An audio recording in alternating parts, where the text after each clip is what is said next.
Hello, my name is Joseph Ward, and I am a contributor for SwagHer Magazine, and I will be breaking down Dr. Martin Luther King Jr.'s Where Do We Go From Here speech in honor of his birthday. Happy birthday, Dr. Martin Luther King Jr. Remember to like, comment, and share this video. On August 16, 1967, Dr. Martin Luther King Jr. addressed the Southern Christian Leadership Conference in Atlanta, Georgia. Where Do We Go From Here is the name of the speech he gave. I am breaking down the speech into 7 sections: the introduction, the image of Black America, the challenges we face, economic stability, nonviolence, communism, and its conclusion. So let's get into it. Dr. Martin Luther King Jr. began his introduction by asking the question, where do we go from here? To answer that question, we must first analyze the conditions Black Americans existed in at the time. America was literally built upon the backs of enslaved African people providing free labor to white slave owners. The free labor led to white America having a 400-year wealth, education, and resource advantage over Black people. The wealth, education, and resource advantage was coupled with inhumane treatment of Blacks and systematic legal oppression. Dr. King mentions the institutional racism Black Americans experienced when he states that Black people were literally considered property when the Constitution was being signed.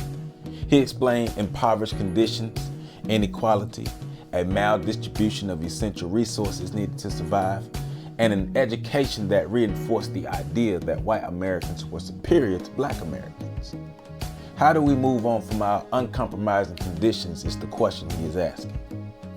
After Dr. King articulated our oppressive conditions, he then speaks about us learning to understand our worth, our right to existence, how majestic our Blackness is, and to always live with dignity. He also acknowledged that because Black Americans were conditioned to see ourselves as inferior to whites, it would not be an easy job reconditioning ourselves, but it is possible, and it is our human right to live in a liberated, equal society.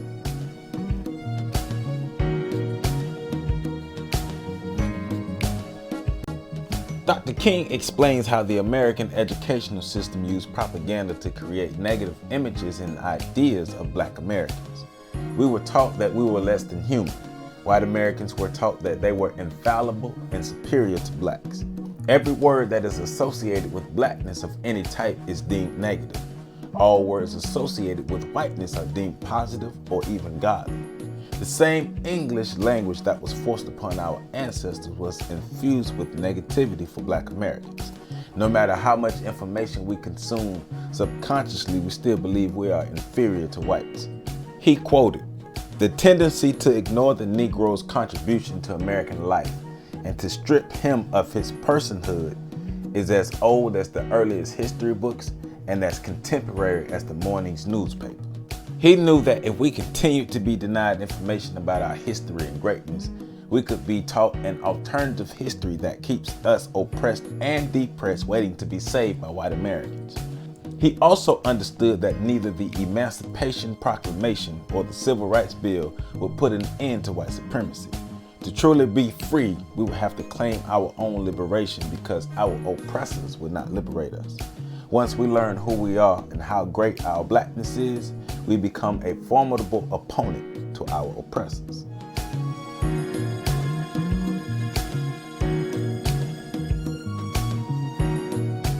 One basic challenge Dr. King spoke of was Black America's lack of any type of true power.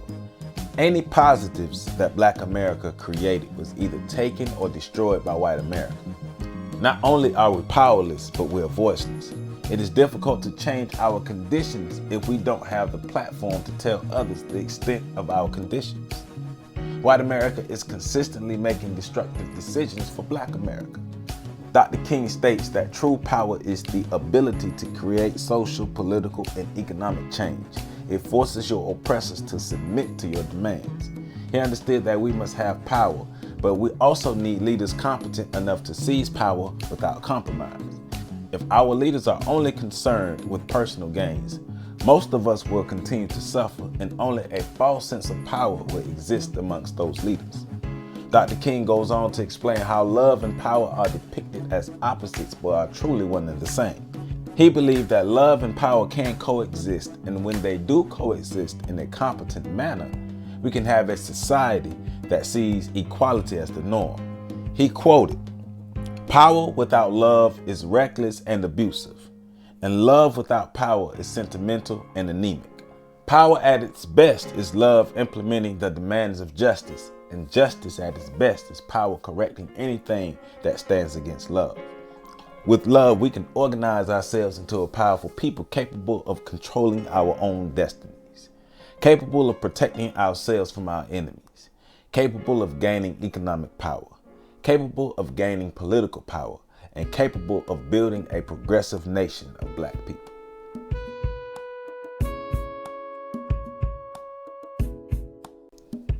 Poverty is the presence of economic instability, and Black America is no stranger to poverty. Dr. King knew that we needed economic stability, but our greatest enemy was white supremacy. Because we lacked power and resources, our economic fate was in the hands of a government that was not in favor of Black America's economic progress. Our mission is to achieve economic stability. Once we achieve economic stability, we can have economic growth. With growth, we can be free from the clutches of poverty. To achieve economic stability, we must be able to create sustainable incomes. Sustainable incomes allows us the resources to enhance every facet of our lives. Dr. King spoke about how economic stability allows self-actualization to become more frequent among Black Americans.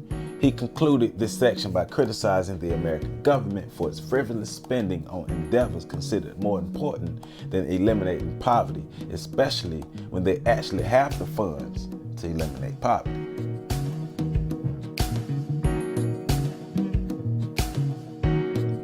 Dr. King was committed to nonviolence, despite any criticism he faced. He was very brilliant in his defense of his nonviolent stance. He started by analyzing riots. He believed that rioters held a self-destructive nature. For those who believe that a riot will bring about the necessary change they desire, he asked one question: what concrete gains have been won as a result?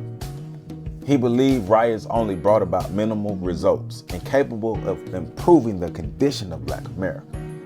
He criticized the thoughts of using violence to overthrow the government. He understood that a government aligned with its military and other armed forces would not be defeated by people who are oppressed and lack access to proper resources. He next analyzed white America's allegiance to its government. He also knew that as long as white America believed in the idea of America, they will be an internal ally if Black America decided to overthrow the government. He took a realistic look at how Black people are not valued in America and knew that if we decided to use violence to change our conditions, we would not succeed. Dr. King cemented his nonviolent stance when he quoted, "For through violence you may murder a murderer, but you can't murder. Through violence you may murder a liar, but you can't establish truth. Through violence you may murder a hater, but you can't murder hate. Darkness cannot put out darkness. Only light can do that." He then ventured into questioning the unequal structure of America, asking how we can restructure a system with a built-in disadvantage. He asked, why are there 40 million poor people in the country so rich? He knew that capitalism partnered with racism would create rich people and poor people, and American capitalism needs to be changed. America sings the songs of equality, but inequality is truly what made America what it is today.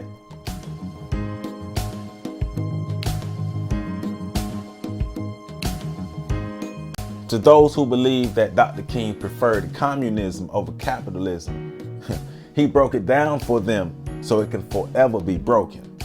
He was neither in favor of communism nor capitalism. He made that clear when he quoted, "What I'm saying to you this morning is that communism forgets that life is individual. Capitalism forgets that life is social. And the kingdom of brotherhood is found neither in the thesis of communism nor the antithesis of capitalism, but in a higher synthesis. It is found in a higher synthesis that combines the truth of both."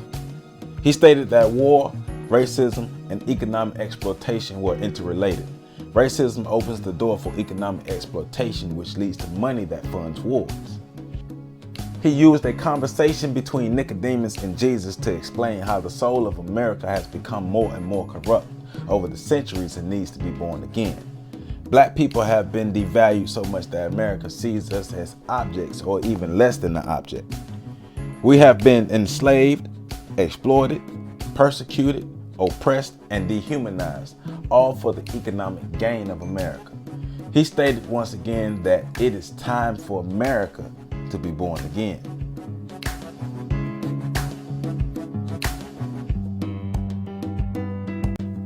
He began this conclusion by placing an emphasis on Black America having a need to be dissatisfied with our conditions in America. Our dissatisfaction will not allow us to become complacent and only search for a comfortable place within white America, but it will lead us to understand that we can create our own place in America. We will be dissatisfied until justice and equality is truly a part of the moral fabric of America. He reinforced that we will be dissatisfied until the system of white supremacy is dismantled. With eloquence, he expressed that our road to liberation will be a challenge. We will have to dig deep within and muster up the strength and endurance to taste the nectar of liberation. He reminded us that we're aided by a universal force capable of pulling down mountains, and we're guided by the forces of truth, love, and justice. He also urged us to remember that the moral compass of the universe will always point towards justice. He urged us to trust in the force of God, trust in our mission, trust in our spirit, and trust in our ability to overcome white supremacy and truly live in a liberated, equal society. Once again, I am Joseph Ward, a contributor of SwagHer Magazine, and this is my breakdown of Dr. King's Where Do We Go From Here speech in honor of his birthday.